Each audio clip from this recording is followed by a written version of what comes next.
بڑی خبر آپ کے ساتھ شیئر کر رہے ہیں۔ ملک میں شدید موسمی صورتحال کا الرٹ جاری کیا گیا ہے۔ آج جمعے کے روز اور کل ہفتے کو 19 اپریل 2025 کو بھی پاکستان کے مختلف شہروں میں شدید موسمی صورتحال کا خدشہ ہے۔ شدید بارش اور بعض مقامات پر اولے پڑنے کے واقعات ہو سکتے ہیں، جس سے فصلوں کو نقصان پہنچ سکتا ہے، جبکہ شہریوں سے کہا گیا ہے کہ وہ غیر ضروری طور پر سفر نہ کریں۔ کون سے علاقے متاثر ہو سکتے ہیں؟ این ڈی ایم ای کی جانب سے ہنگامی طور پر جو الرٹ جاری کیا گیا، اس میں کن علاقوں کا ذکر کیا گیا ہے، آپ کے ساتھ یہ اپڈیٹ شیئر کر رہے ہیں۔ آپ کو بتائیں کہ این ڈی ایم ای کے مطابق اسلام آباد، راولپنڈی سمیت پنجاب کے کئی علاقوں میں آج اور کل شدید موسمی صورتحال ہو سکتی ہے۔ اس کی وارننگ جاری کر دی گئی ہے۔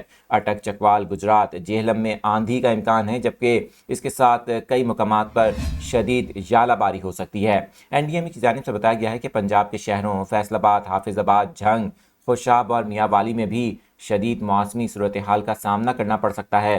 ادھر صوبائی دارالحکومت لاہور کی بات کریں یا پھر پنجاب کے دیگر شہروں جن میں نارووال، سیالکوٹ، سرگودا اور شیخوپورہ بھی شامل ہیں، جہاں کے لیے موسمی الرٹ جاری کیا گیا ہے۔ شہریوں کو غیر ضروری طور پر سفر کرنے سے گریز کرنے کا مشورہ دیا گیا ہے۔